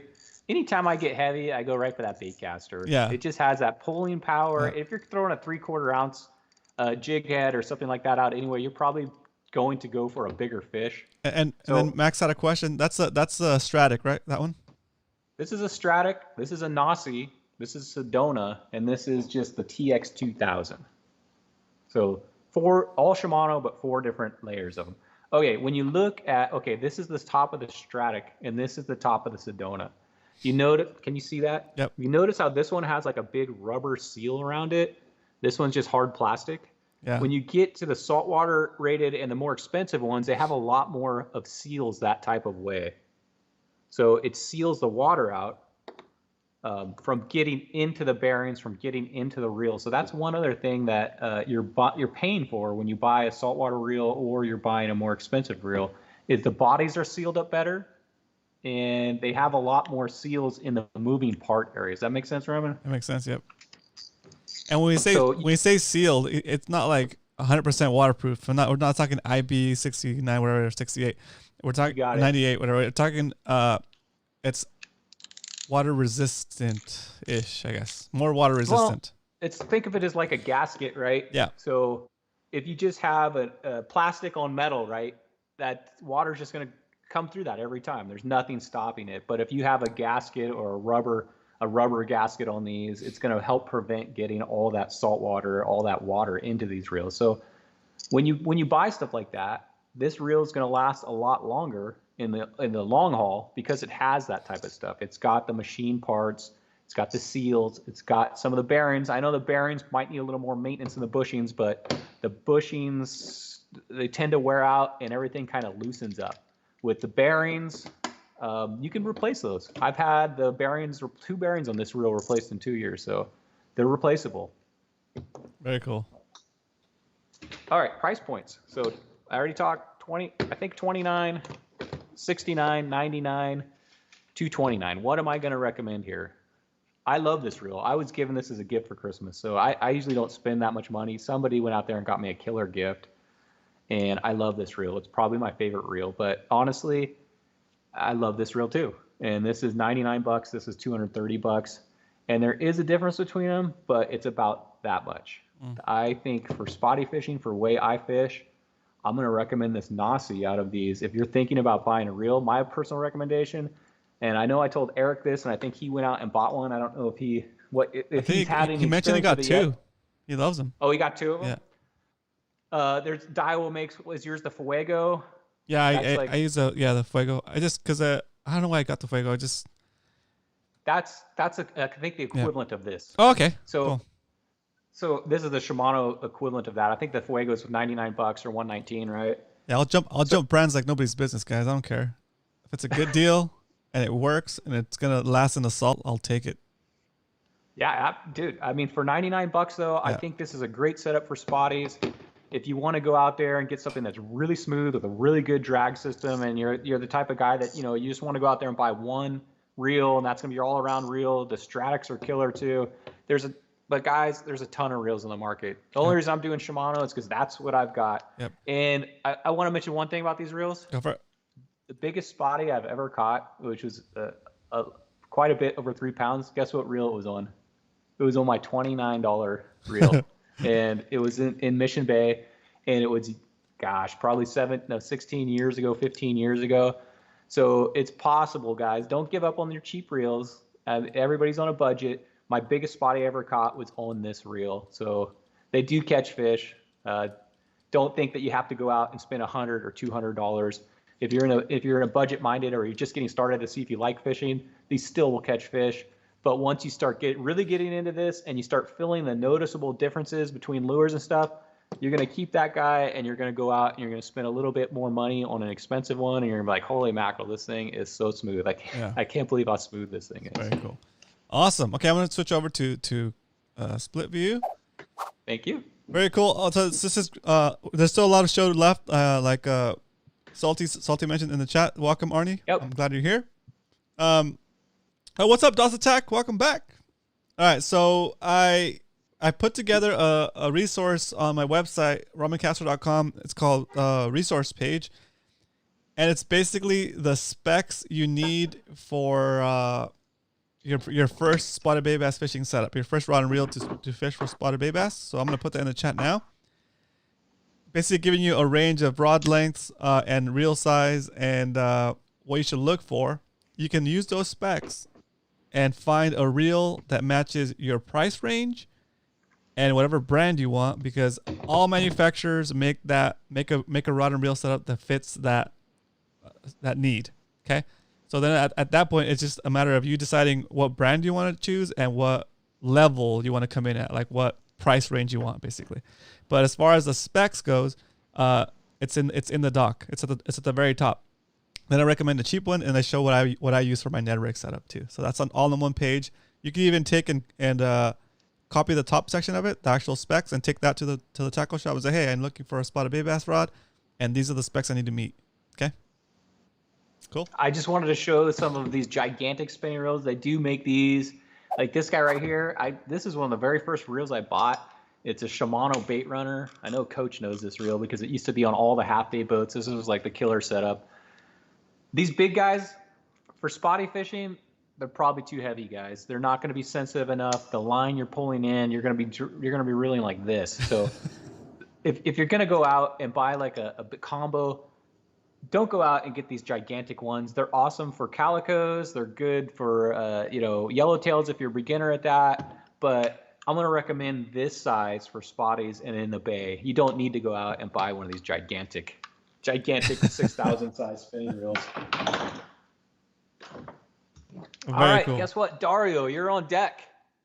So, all right, you guys have heard me ramble on about reels, and everybody has their opinions about them. Hopefully, you got a little bit of information there. But we've got two guests that are coming on to talk about their setups and what they like about them. So, first is we're bringing on Dario. You guys in the chat. He's a great fisherman. We invited him to be on the show to talk about his setup. So quick. Few minutes, and we'll have hang on, Dario. Right on here. So hang on, let me get the screen switched over. You got it. I was making sure I was muted. Oh, I can hear you. So you're not muted. Yeah. Awesome. So Dario's gonna share his setup in a minute here with us, guys. All right, if you had questions about spinning reels, now would be the time. Like I said, probably the main thing I would do is go to a tackle shop where the guys there know what they're talking about. You know, most of our local tackle shop, East County Bait and Tackle, give Turner's a shout out. Dana Landing, all those guys have employees that know what they're talking about. Ask to see the box so you can see the specs yourself. And don't forget to bring in your rod that you're going to match up with that if you already have one, or have them put it on the rod that you're buying to line up with.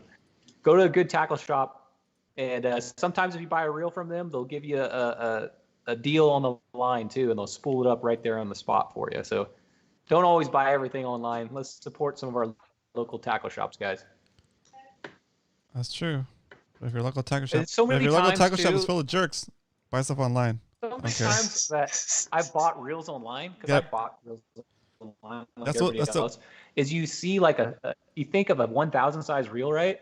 And there's different sizes. Like you can get a 2,000 size Daiwa and a 2,000 size Shimano, and they're totally two different sizes. So if you have an existing rod, sometimes it's better to go to the store and try it out before you order it online. All right, here we go. Bringing Dario in. Oh, did it work? Yes, it What's worked. Up? What's up, Dario? There he is. Am I on? Yes, sir. You're on. Now you can talk. What's going on, guys?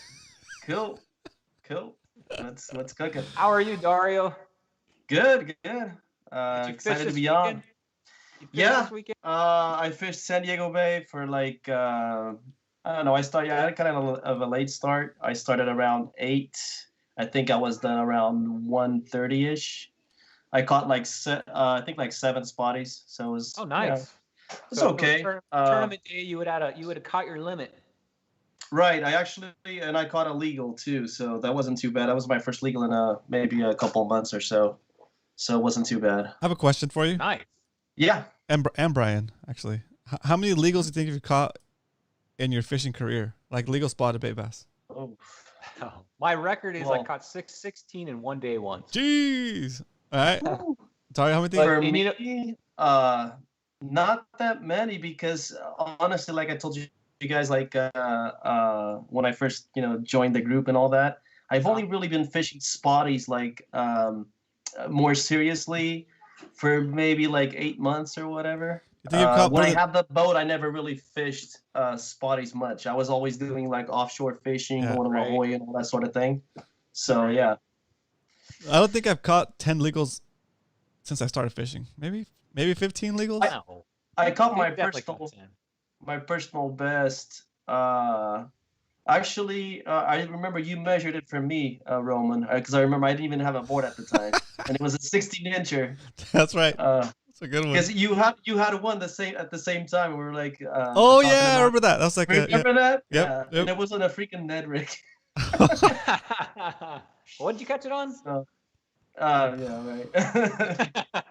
I've never heard of that before. Cool. Something else other than cool baits, right? No, that was cool. That was cool. Yeah. Yeah, Interesting. legals in the wintertime, I just think about, okay, I think we've caught maybe 8 or 9 legals because Eric's keeping track of all the legals caught. And I guess we've caught probably, 300 fish, let's say, from both sessions. So if you do the math, 300 fish and only, let's say, 10 of them are legal. Oh wow, that's less than Crazy, 10%. yeah. Yeah. That's crazy. Not a whole lot of them.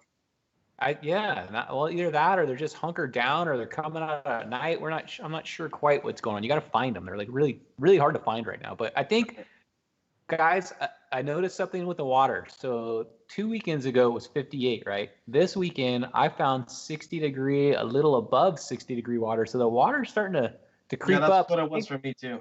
Yeah, around 60. It was a little over 60. Hey, So Brian, you we'll want to look on the Brian, turn your camera up a little bit. yes. Yeah, that's right. We're done with the test. There we go. Of that sweet 65, 68 degree water where that spawning season is going to start. So I think we're only maybe 2 months away from that. So if that water keeps creeping up when it hits that 65 degrees, I think it's going to be on, which will probably be like April, maybe May. Nice. Very nice. All right, Dario. So tonight our topic is reels. And, Right. I wanted to bring in some more opinions, just than mine and Roman's, about your guys' experience with the reel that you use. And if you want to give it a brief review, I'd love to hear about it.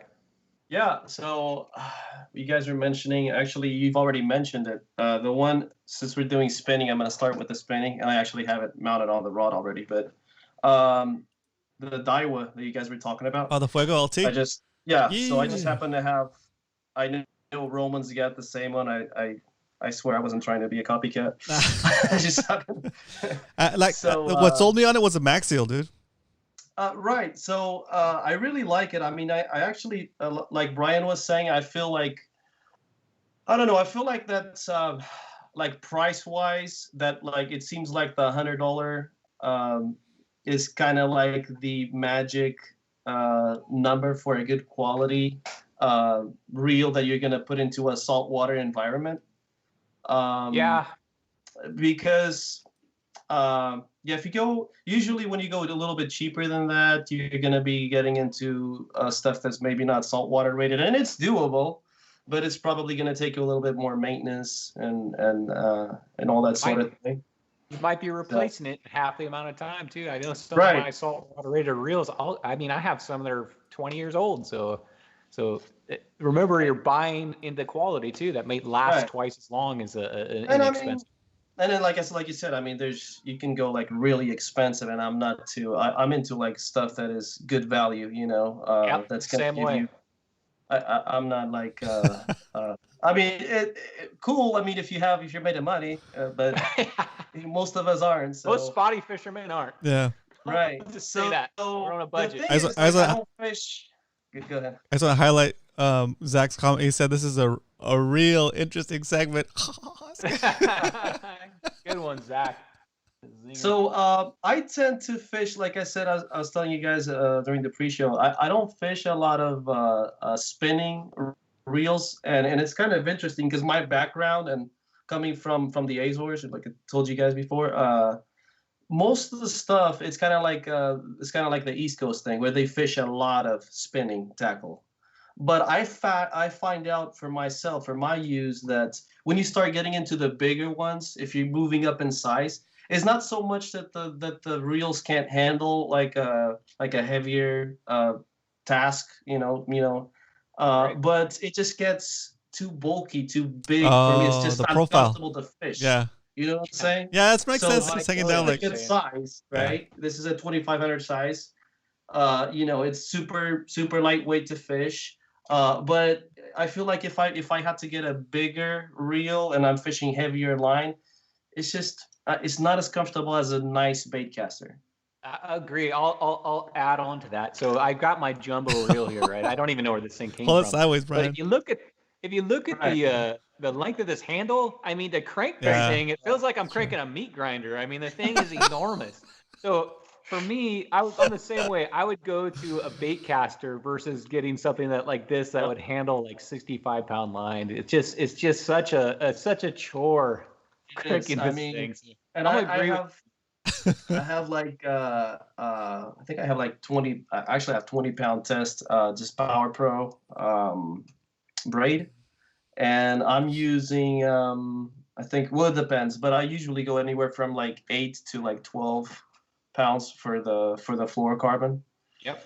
And yeah, this is like my main like finesse rig type of thing. That's I'm currently have this setup on it.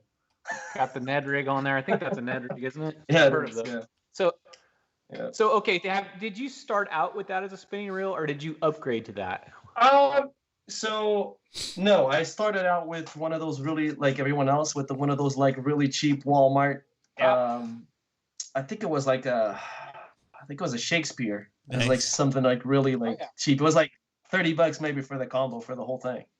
Yeah. And yeah, you can feel the difference in quality, man. It's just night and day. Once you go to this, it's just you, like you said, the bearings, the materials.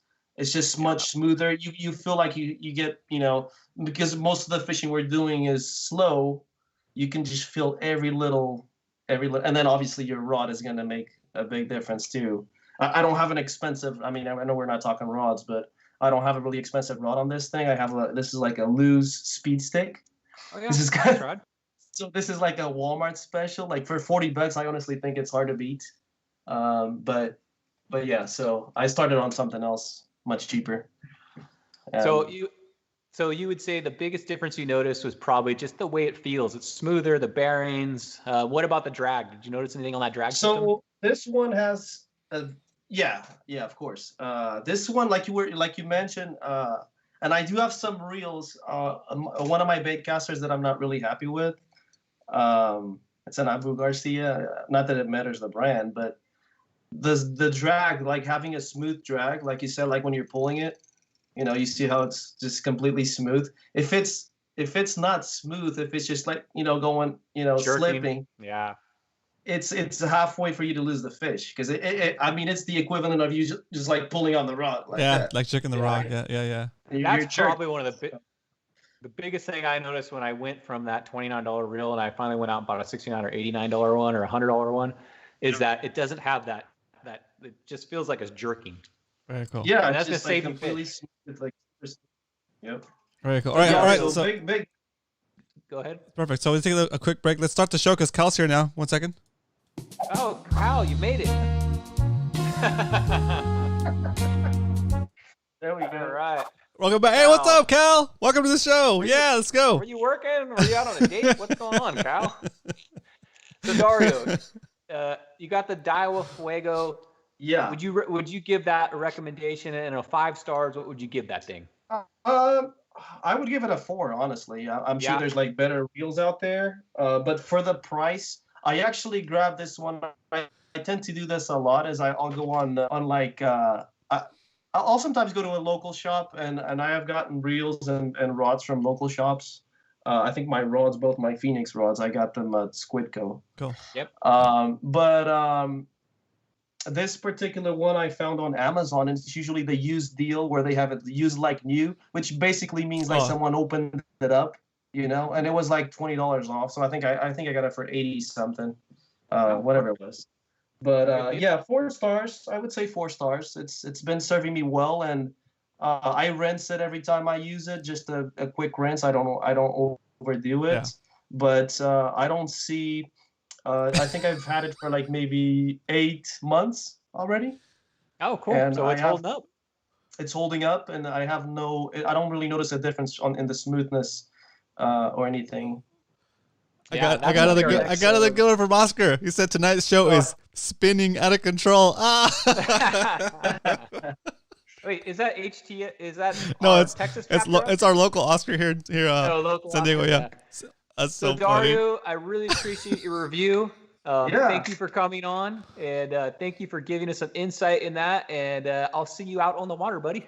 Sounds good. Hey, thanks, Dario. That was awesome. Thank you, Dario. Awesome. Thanks for the review. Very cool. Very cool.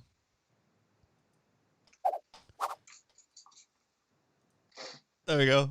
Sorry, I always guys. like talking to Dario. He's a good fisherman, man. I always trust his opinion. He's got a good opinion. And guess who's on deck? Salty, you're on deck. Salty's on deck. Woohoo! Salty's on deck. So. Okay, Salty. When I call you, don't say anything until we bring you into the show. Okay, here we go. See, now that you said that, he's gonna be yelling just for fun. It's like, what is this thing on? Hello. Yep. So I think Dario has a kind of the same. Let's do it. Let's get our third opinion out of Salty on his setup, and I think he has the same thing. There's kind of that $100 kind of price point range. That's where you went. That's obviously I own 4 Nausies, so that's kind of where I was staying. I think that's a pretty good. What is going on? I can hear you breathing. You're breathing heavy, Salty.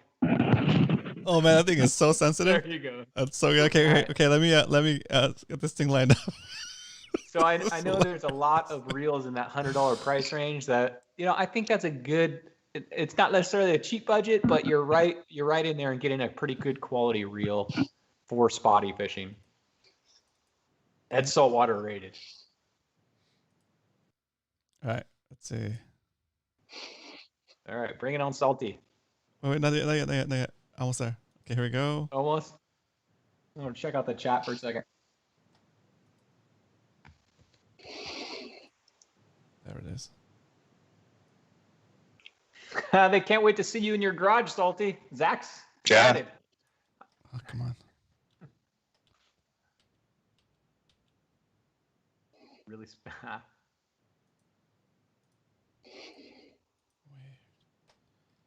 Okay, so here.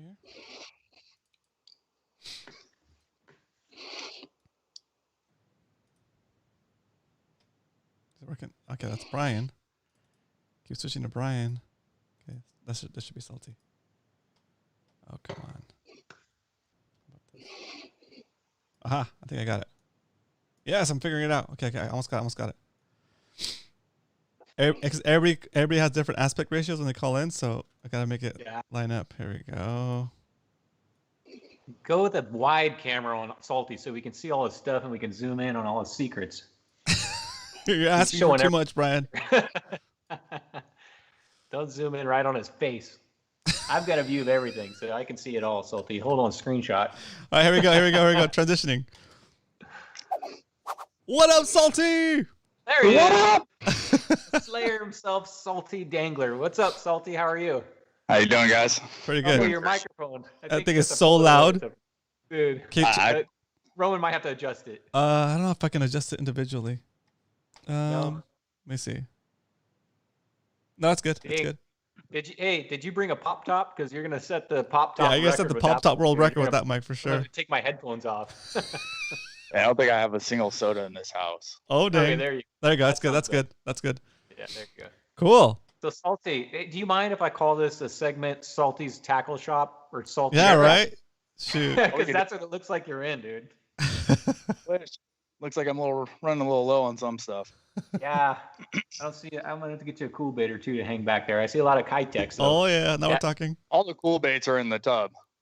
All right, they're actually your fishing stuff, right? That's right. Everything that's up on the wall is stuff I don't bring out too often. Salty, thanks for staying on so late. We're already at 8:30. I just looked at the clock. Holy mackerel! So I'm gonna get right to it. So we've been talking about spinning reels.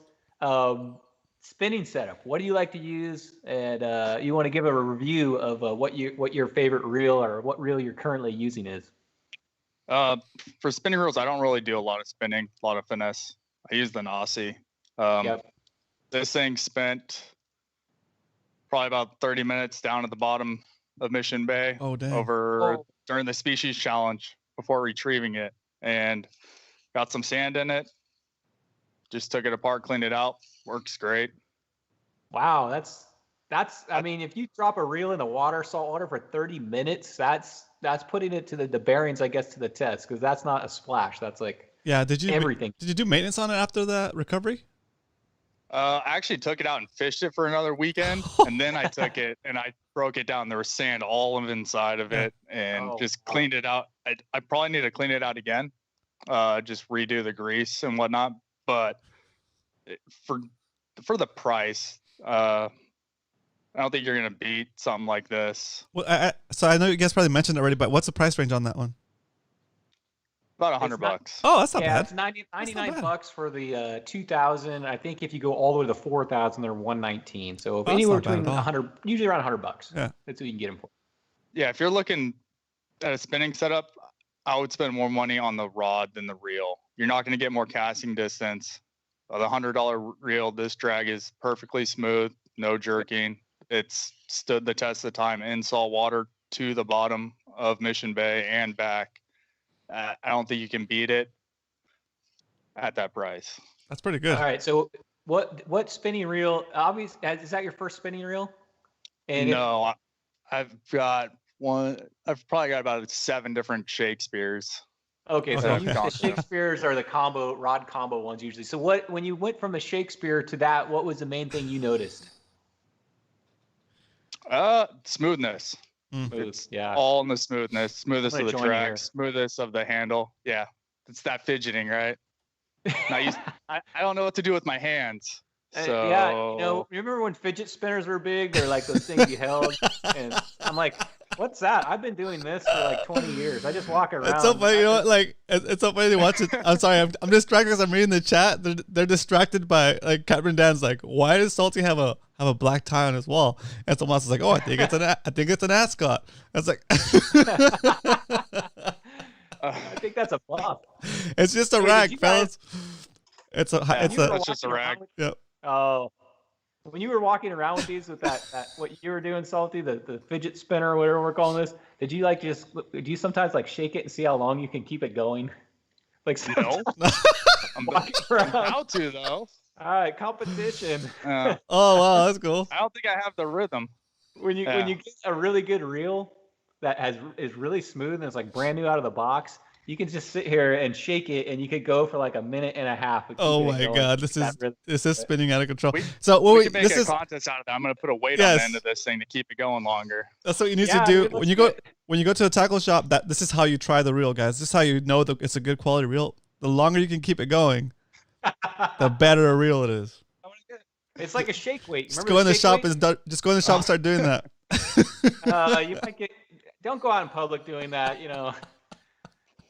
I'm not going to go expand on that. But, so funny. It's like the shake weight, man. This is how you work out for the spotty bowl. So this is our exercise routine. See how long you can keep that going. Anyway, let's move on. So sorry, Salty, didn't mean to get sidetracked there. So what was the main thing you noticed from your $19 reel when you stepped to the Nasi $100 reel?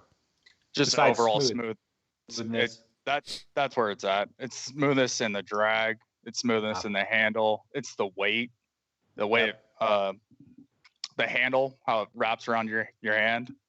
Just, it's all the small quality of life things. And if any of you guys are tool guys, you'll understand, right tool for the job. It's a lot easier to get the task done if you have the right tools. Very cool. Yep, I'm totally agree. And for me, I noticed too is the way it's the machined fit. Like when you get the cheaper ones, the handle's a little rattled, the spool's a little loose, the bail's a little doesn't quite lock and flip as easy. So it's all of that added up, it seems like. So I guess what Salty, me, Roman, Dario are trying to tell you is that it's when you're looking at that $29 reel, if it's in your budget, maybe step up to the $100 reel, because you're gonna feel all those minor upgrades, the bearings, the machined parts, the drag, and all that adds up to more fish and probably a better fishing experience. Very cool. Yep.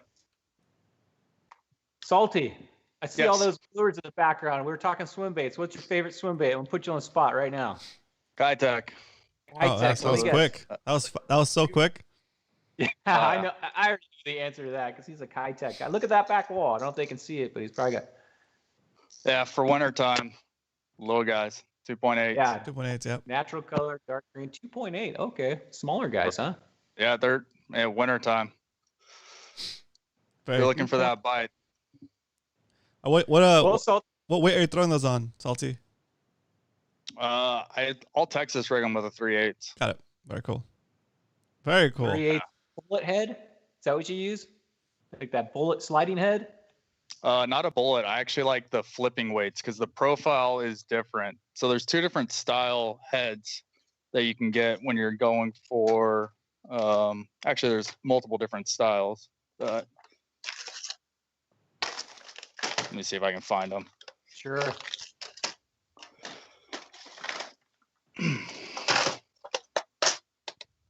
You have your worm weight style, which is going to be a lot thinner and longer.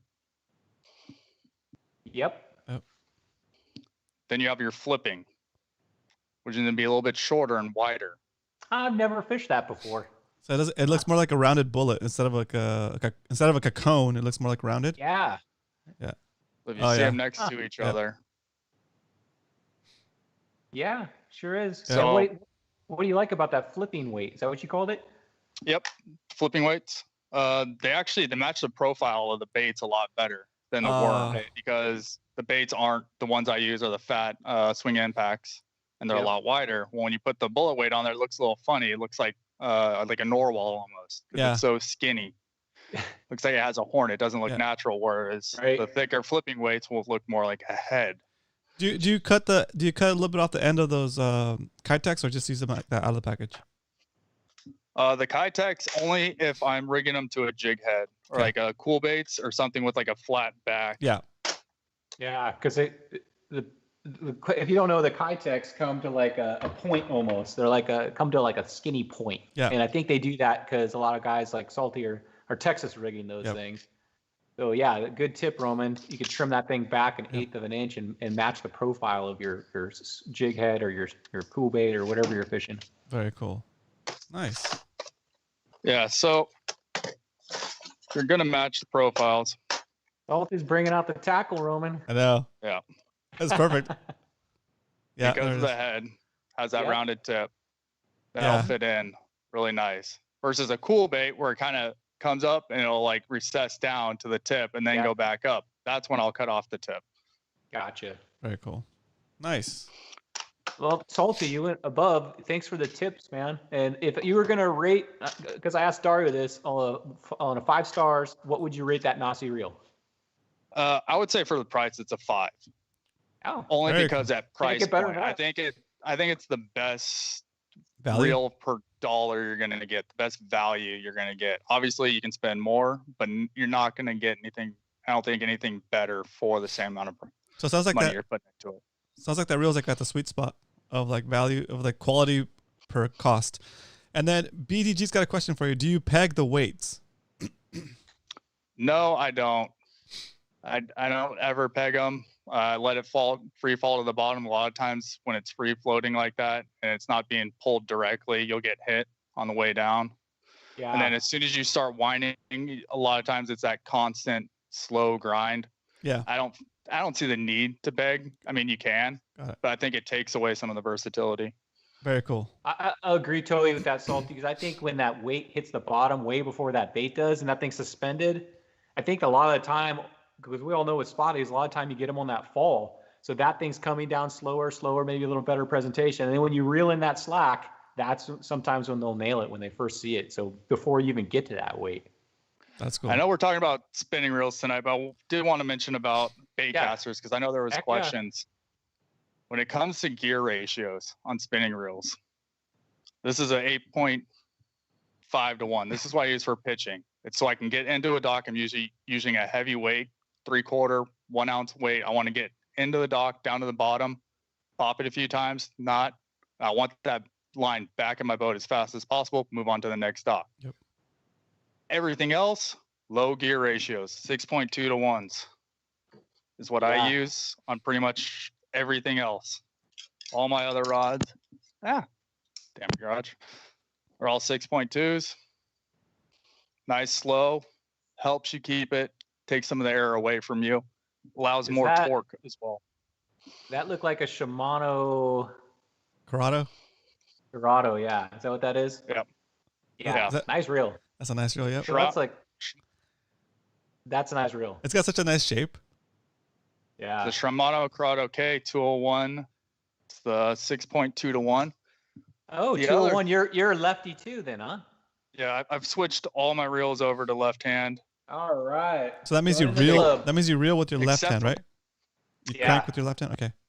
Usually, if the reel ends in a 1, it's usually a lefty. I think always a lefty. So only bad thing you're going to learn, Salty, about lefty is it's limited to gear ratios. The righties get everything. We get like 1 sometimes. So the Corrado K, you can get their full line in left hand. Oh, that's nice. So that's really actually why all my reels are that. Not only that, but maintenance-wise, if I need to replace bearings, I can buy spares, and I know if I need to replace one down the line, I'll have that. So I like having ease of maintenance. If everything's the same, you're not going through multiple schematics. That's true. That's another thing you guys should have. Real schematics. Print them out. Keep them with you. That's perfect. That makes sense too. For when you're doing your maintenance, so you know how it goes back together. Is that what you're talking about? Absolutely. Yeah. There's always those parts that go shooting out. You drop it. You can't remember which spot it came from. It got stuck to another part. But there's one other thing. Yep. Sure. With the 300s to 200s, we talked about gear ratios. This 300 is a 4.7 to 1. Real low gear ratio. Yeah. For A-rigs, a lot of torque. These reels have a lot of drag. This is a box for a Shimano Corrado K, 6.2 to 1.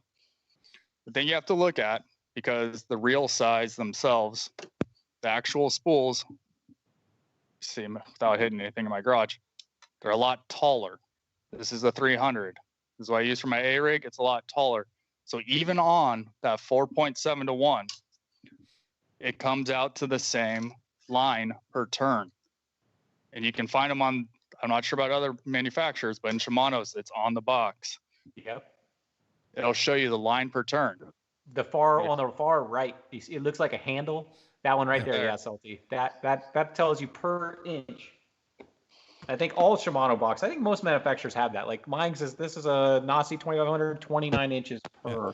So the gear ratio would make you think that the bigger reel is taking up less line per turn, but since the spool is bigger, it compensates for that difference, right? Exactly. Yeah. So the Corrado 201 at 6.2 to 1 takes up 26 inches per turn. The 300 at a 4.7, which you would think would be a lot slower, takes up 1 inch less. That's crazy. 25 inches. So something to look at when you're looking at different size reels. If you're looking at 150 size, it might take up faster. It depends how tall the actual spool is. Very cool. That's some great info, Salty. Reels. Thank you for that tip. This is so. You guys now have all this ammo for you guys that are looking for reels. I think Salty, Dario, Roman, I think we've hopefully now you guys can go into a tackle shop with a little bit of confidence when you're going to select that reel. I did this mainly for I think Chad. He's kind of our new guy out there. We're trying to train him, I guess, to be a Spotty Bowl champion of next year. So Chad, I hope you're watching this. No pressure. Because you guys that are just kind of new to the group, that are new to the show, what Roman, I, Salty, Dario are all trying to do is build a community that is knowledgeable. And when we go into a tackle shop, we have an idea of what we're going to select. We're not just going in there blind. Very cool. All right, Salty, dude, that was awesome. Thank you, Salty. Anything else you want to share with the fellas? Just anything you want to say? I think that's it for tonight. Awesome. Cool. Well, hey, since you have the whole thing set up, maybe it could be we'll have you on here more often. This is super fun. Go ahead, Brian. Absolutely. How's the mic? Better? Way better. Yeah, way better. Yeah. Next time, if you get a drink, you'll probably break the world record of pop top. I'll I'll try to remember to go get some of that high fructose corn syrup. Oh, Lake Croix. you can just get carbonated water, I guess. Yeah, carbonated water. That's so I funny. haven't drank a soda in a decade. Yeah, very cool. All right. Oh, thank you so much, Salty. Have a good one. Oh, there you go. Yeah, Salty. H2O for the win. Thanks for hanging out so late. Oh my gosh, Roman, it's almost. I mean, we're going 2 hours. I must have talked longer than I thought I would. 8:46. All right, let's get on quick. Woo. Quick to the movie review, and then we're gonna get you guys in bed. Everybody's got to go to work, right? There's not gonna be a quick movie review section because there is gonna be, but it's not gonna be quick because I need to adjust that screen real quick. So just let me go to my screen first, and you can talk in the background while I get your. Absolutely. So I'm gonna go ahead and talk about it before we get to it. If you guys watch this show regular, you know we always give out a movie review because I like 80s and 90s movies, and I think Roman does too. I do. Maybe not as much as me, but every week I give out a review on a movie that I like, and I've changed to where I'm giving one movie review and then one thing I like on Netflix that I'm gonna recommend. So let me know when you're ready, Roman. We get these guys on their beds and ready for work tomorrow. Tuck them in. All right, I'm ready. It's on. You're on. All right. So this movie came out in 1977. Obviously, I saw it once it came out, I guess, on VHS. This movie was cool. It's like, I think everybody knows this guy's name. It's about a kind of like an ex-Vietnam vet guy who's cruising through like a kind of a small town, and he has a run-in with the sheriff. And it turns into the sheriff doesn't know who he's dealing with. It stars Sylvester Stallone. Roman's already smiling. He knows what I'm talking about. First Blood. So First Blood. Also, people call it Rambo. First Blood. This is the first of this series. Gosh, Roman, I think there's like 8 parts to this now. It's getting ridiculous. So awesome. That's so awesome. But First Blood, man, to me, that's the best one. I mean, part 2, part 3, part 4, part 5. They're okay. But if you're gonna see one Rambo movie, see the original First Blood. I think it's the best one. I love this movie. So it was like First Blood, First Blood. All right, scale. What's on a 5 max scale? What is this? Dude, this is a pretty special movie to me. I remember the first time I saw this movie, and I was like, "Oh, so cool!" You know, it's like a military trained Green Beret, I think he was. Yep. And, you know, he was being hassled, and he came back, and I'm gonna give this 4 out of 5 max. What? So 4? That's it. Movie. At least 4.5. Dude, there's only one movie I'll give 5 to, and you guys will have to find out what that is. Oh, 4 out of 5, stay tuned. So that's it. Okay, Netflix shows. I know you've probably seen this. Everybody's seen this. I got into this show. It's not a 1980s show, but it's based in the 1980s. And to me, Hollywood has gone towards all these shows now are based in the 80s. I don't know if it's because the age group has money now and they're watching these movies. They want our money. Everybody loves the 80s. But, you know, they're bringing back Karate Kid. They're bringing back, you know, all these 80s, Wonder Woman 84. This show is awesome. It's on its 3rd series, Stranger Things. That's a good movie. That's a good show. I've seen season 1 and 2. It's not working. Tilt it forward. There we go. Yeah, there you go. Stranger Things. Stranger Things. So I think it's on its 4th season now. I think it's scheduled to come out this summer. Oh, nice. And if you haven't seen Stranger Things, it's kind of like, if you got small kids, it's probably more of like a teenage and up movie or show. I think it's a great show. It's funny. It's kind of scary. It's just right there. It's got some really good characters. Basically, it's about a teenage group of kids that get into a lot of mischief, and there's an evil being. Basically wait. That's enough. That's enough. Don't ruin it. Don't spoil it. Don't spoil it. That's enough. If you like shows that are like suspense and like kind of scary sometimes, kind of fun, go watch the show. It's pretty cool. Yep. Stranger Things. I'm going to recommend that. I'm giving that also 4 out of 5 max. I think it's one of the best things on. I think it's one of the best things on Netflix. Very nice. So. Let me switch back here. Okay, can we go back to main over here? Boom, and then we're gonna go split screen with Brian in a little bit. Look at that, we're up to 308 subscribers on the Fishy Hour channel. Awesome, thank you everybody. Welcome to the show. And here's Brian for the sign off. Let's see, go split. Boom. Guys, I'm so sorry. I didn't mean to ramble on so long. I wasn't even looking at the clock. 2 hours. Sometimes it just keeps going and going. So when you guys get home, or I guess you're already at home, get your spinning reels out, get your workout in tonight with your spinning reels. See how long you can keep that thing going. See how long you can keep that thing spinning. This weekend, I'm going to get out there. I'm going to snag some grass. I'm going to catch some bass. I'll see you guys on the bay this weekend. I'm out. Later. Once again, Brian, thank you so much for taking the time to prep for these shows and making Wednesdays such fun additions to the show. Salty, Dario, thank you so much for joining us today, being our special guest and sharing your knowledge and perspective on this topic that we love and enjoy so much. Everybody else, thank you for being here. I appreciate every single one of you. And the positive thought for today is, man, we have such an awesome fishery, right? Take advantage of it. Oh yeah, and a quick, and just that. When you're starting to feel down, remember, there's always fishing. It's not snowing here. We don't have to cut through ice to get to the fish, guys. We can jump on a kayak. We can walk around shore. Maybe might have to wear a light jacket. Might have to put on a little beanie, a little scarf, maybe a little ascot. But we can fish. We don't have to cut through like with a foot of ice with a specifically designed drill with a motor just to get to the fish. Okay, so we're very fortunate. Okay, so positive thoughts, everybody. And what else? Lastly, you guys are hilarious. Just a double reminder, because I know some of you guys jumped in a little bit later after we had this reminder. This weekend is not Spotty Bowl. Okay, it's the weekend after. Then we're doing it 2 consecutive weekends. So check the schedule, spottybowl.com. This weekend it's not Spotty Bowl. It's the weekend after, and then the weekend after that again. Okay. So I saw Uncle Dan in the house. What up? So yeah, Jordan, if Spotty Bowl is next week, not this weekend, but the next weekend. Okay. And also, I'm sure Cal's in there, and I think I saw maybe Hyder jumped in a little bit later too. So yeah, so if you're in the tournament, it's not this weekend, it's the weekend after. Okay. Spottybowl.com for the schedule. I'll see you guys either later this week on stream, on Twitch, where I'll be playing video games or talking smack here. Other than that, we'll see you guys on Monday for Fishy Hour here on this very channel. And then Brian will be back with us on Wednesday, and it'll be fun. All right, guys. Have a good night. I'll see you guys next time. Later.